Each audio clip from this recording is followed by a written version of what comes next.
La chance me sauve la vie. Le lendemain matin du décès de Monsieur Mellette, je fus appelé au téléphone et averti par une source inconnue qu'il me restait 1 heure pour quitter Canton, que je pouvais partir de mon propre gré durant ce délai, mais que si j'attendais plus longtemps, je quitterais probablement les lieux dans une jolie boîte en sapin faite sur mesure. Mon association avec Monsieur Mellette avait apparemment été mal interprétée. Ces meurtriers avaient dû croire que j'étais discrètement impliquée dans l'exposé qu'il avait fait dans son journal. Je n'attendis pas que le glas de l'ultimatum sonne et montai aussitôt dans ma voiture. Je pris le premier vol avec pour seul cap les montagnes dominant l'ouest de la Virginie, afin de rejoindre la maison de mes parents, et j'y restai jusqu'à ce que les meurtriers aient été placés sous les verrous, quelques 6 mois plus tard. Cette expérience correspondait parfaitement à la catégorie décrite par M. Carnegie quand il parlait de situations qui me forceraient à réfléchir. Pour la première fois de ma vie, je sus ce qu'était la douleur d'avoir à chaque instant la peur au ventre. Mon expérience précédente à Columbus, quelques années plus tôt, avait tapissé mon esprit de doute et semé la graine d'une indécision qui, bien que temporaire, avait fait germer en moi une peur à laquelle il me paraissait impossible de me soustraire.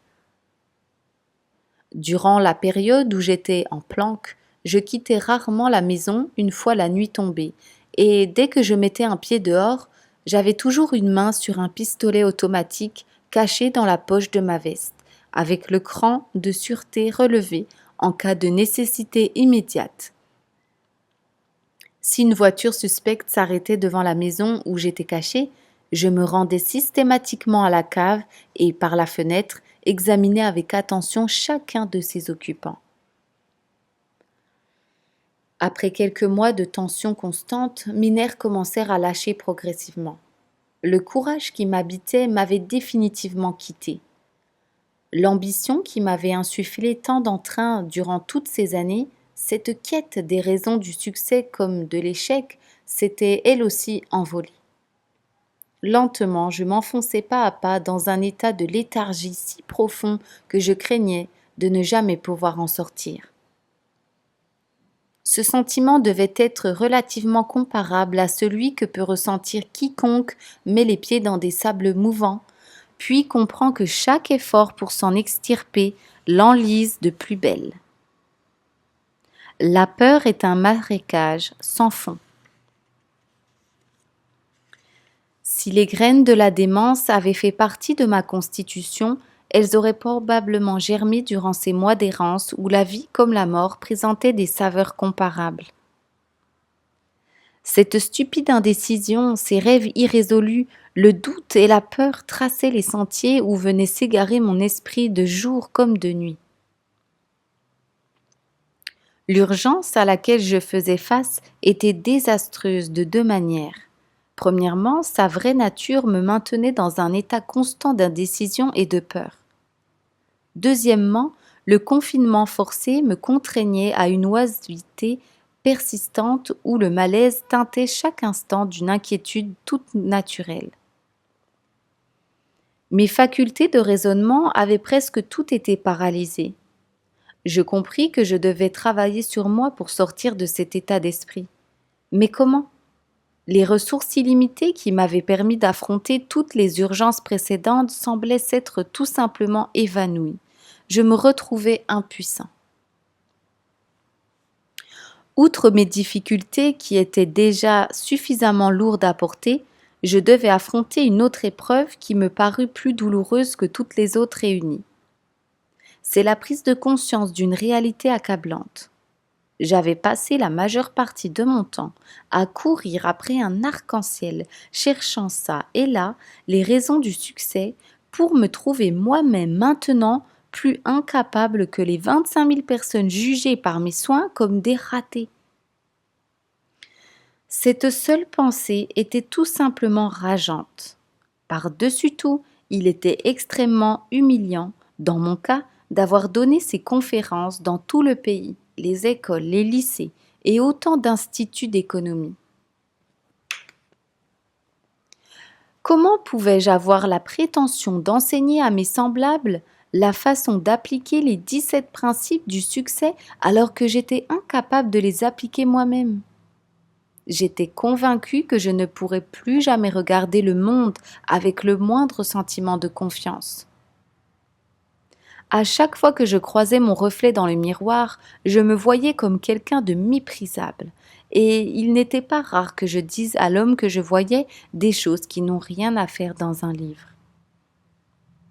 J'avais commencé à me placer dans la catégorie des charlatans qui offrent aux autres un remède contre l'échec qu'ils ne peuvent pas appliquer eux-mêmes.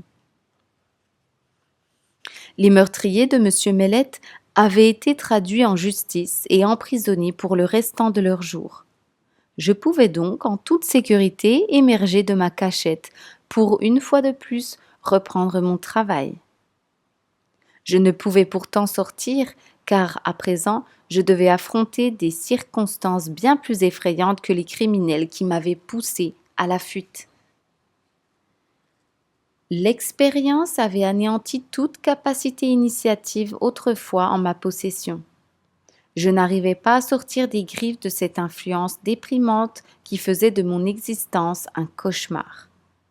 J'étais en vie, je pouvais me déplacer où bon me semblait, mais je ne pouvais envisager de faire un seul geste qui puisse me remettre sur la route de l'objectif que je m'étais fixé depuis la proposition de M. Carnegie. Je devins très vite indifférent, non seulement à mon sujet, mais peu à peu irritable et grincheux à l'égard de ceux qui m'avaient porté secours durant mon état d'urgence. Je faisais face à la plus grande détresse de ma vie. À moins que vous n'ayez traversé une expérience similaire, vous ne pouvez pas vraiment savoir ce que j'ai ressenti. De telles expériences ne peuvent être décrites. Celui qui veut les comprendre doit d'abord les éprouver.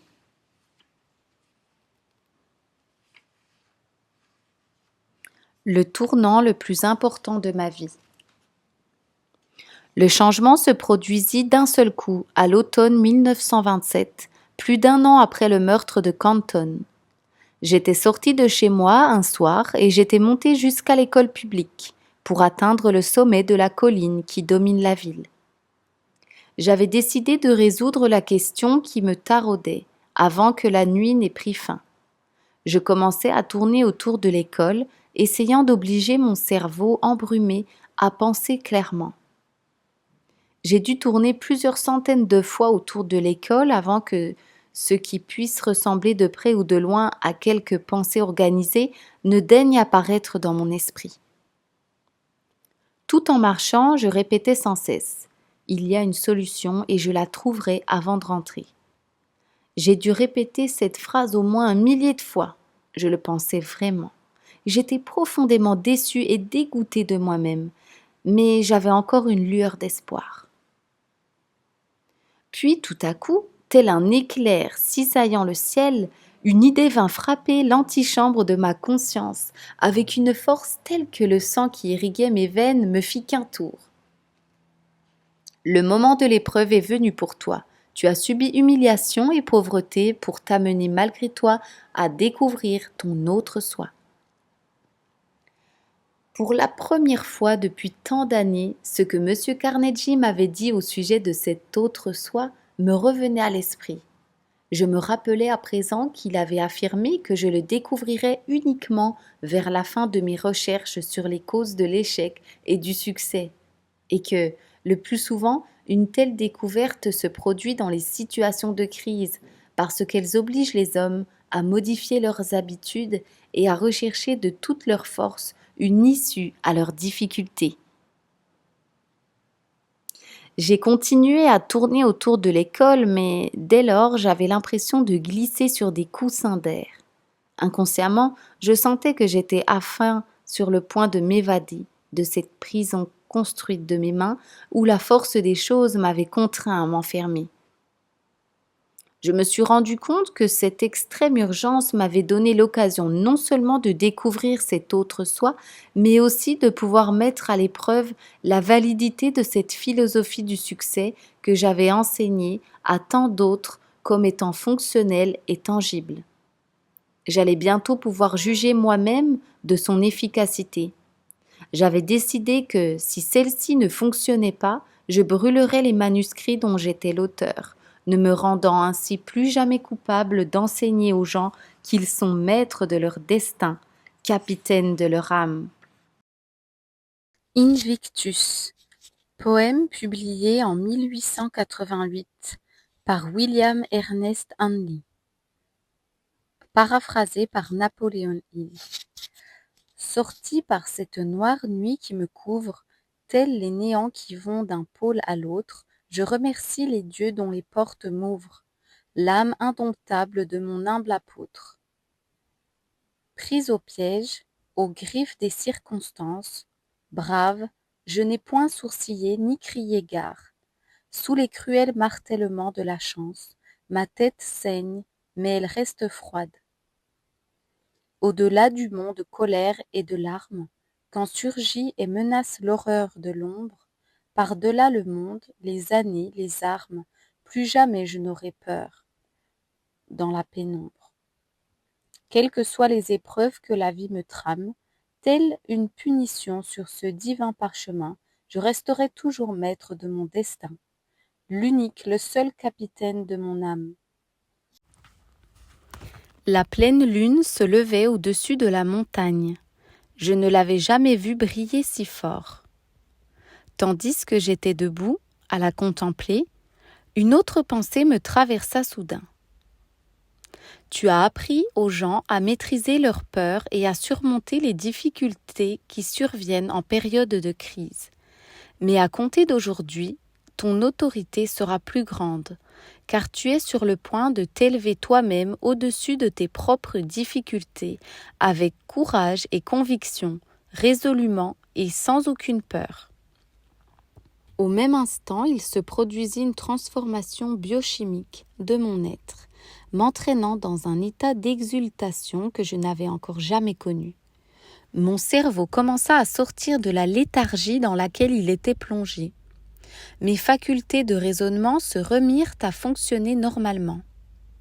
Pendant un bref instant, je fus reconnaissant d'avoir eu la chance de connaître ces longs moments de tourment, car une telle expérience me donnait l'occasion de tester la sagesse des principes de réussite que j'avais si laborieusement déduits de mes recherches. À l'instant même où cette pensée fut mienne, je demeurai immobile.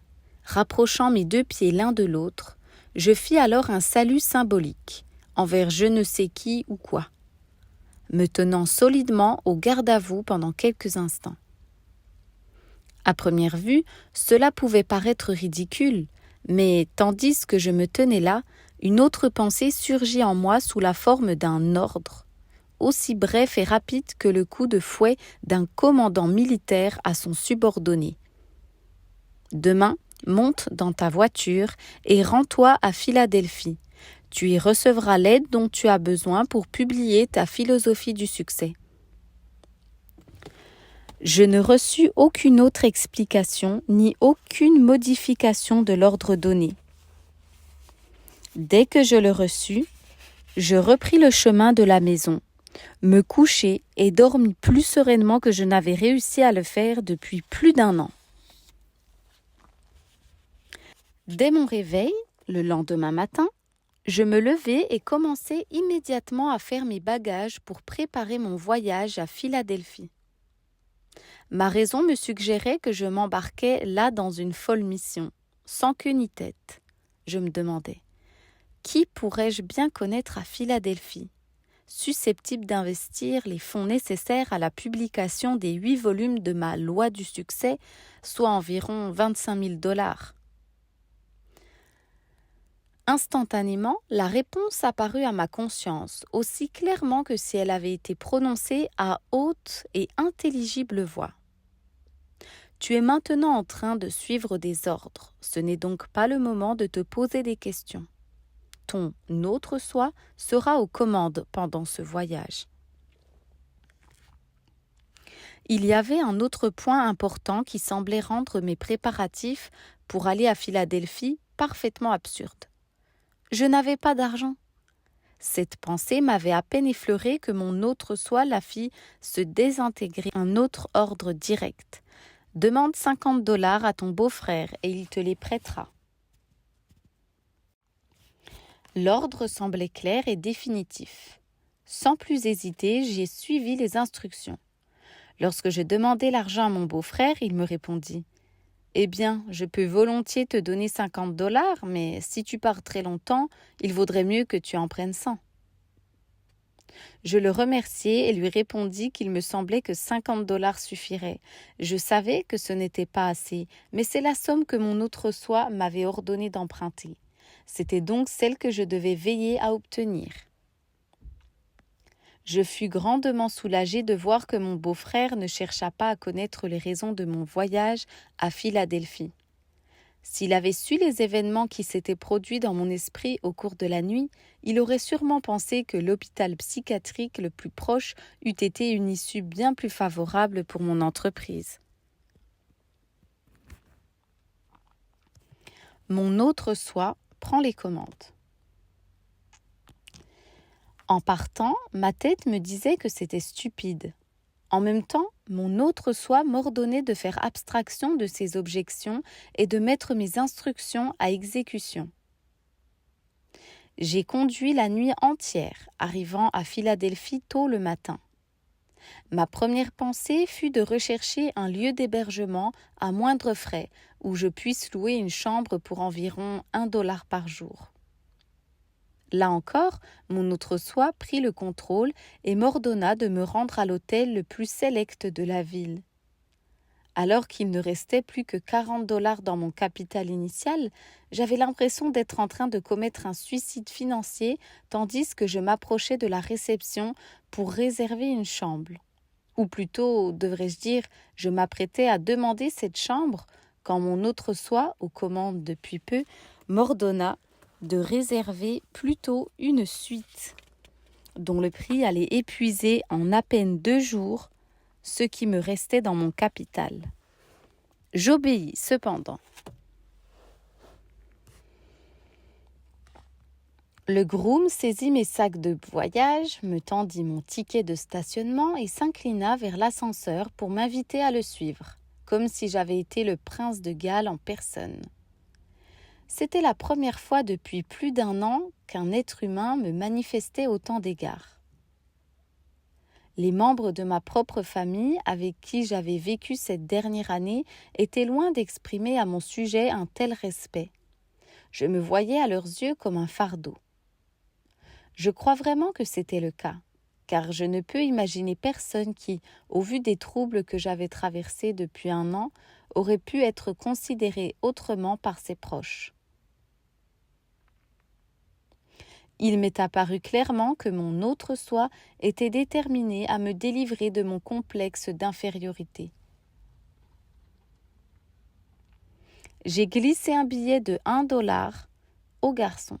J'étais en train de commencer à calculer à combien me reviendrait l'hôtel au bout d'1 semaine lorsque mon autre soi m'ordonna immédiatement de faire complètement abstraction de toute pensée qui pourrait me limiter et de me comporter pour le moment exactement comme je l'aurais fait si j'avais eu dans mes poches tout l'argent que je désirais. L'expérience que je vivais était aussi inédite qu'étrange pour moi. En effet, je n'avais jamais prétendu jusque-là être qui que ce soit d'autre que celui que je croyais être.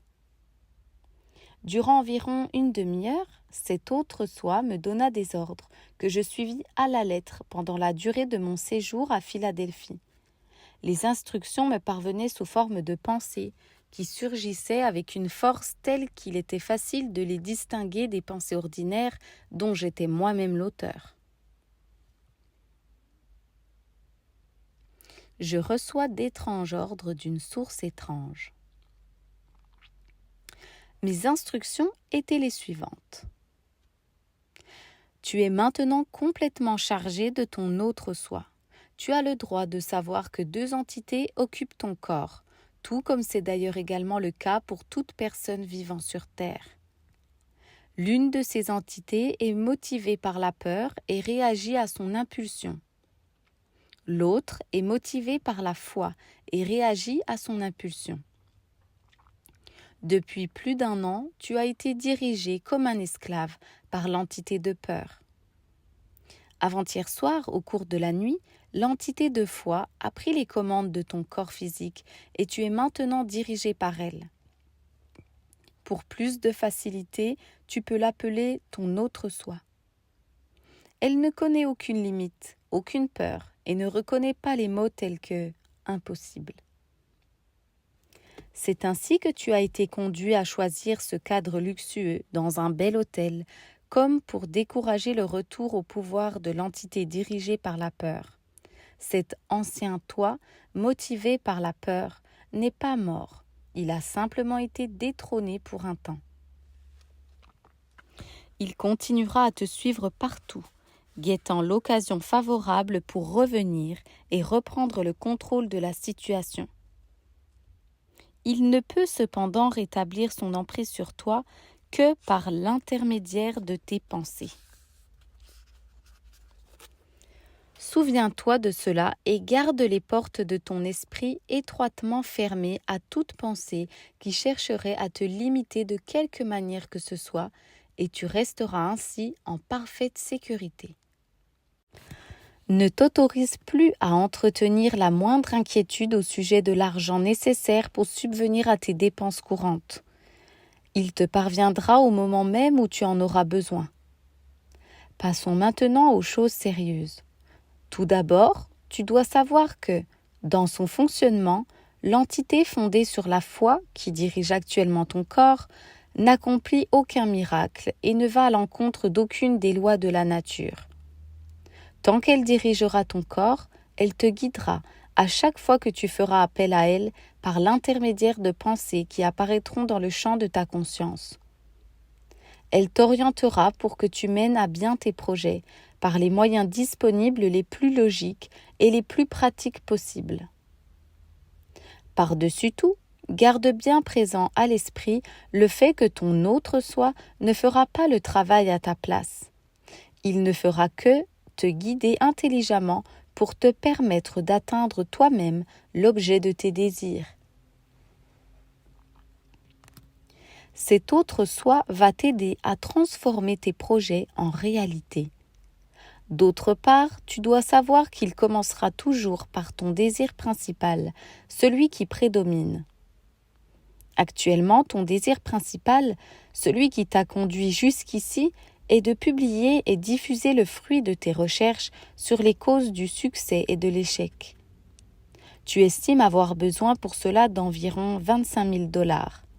Parmi tes connaissances, il y a un homme qui t'apportera le capital dont tu as besoin.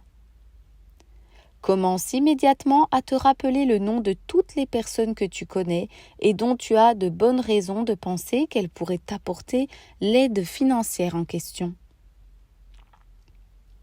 Lorsque le nom de la personne évidente pour ce rôle te viendra à l'esprit, tu le sauras immédiatement.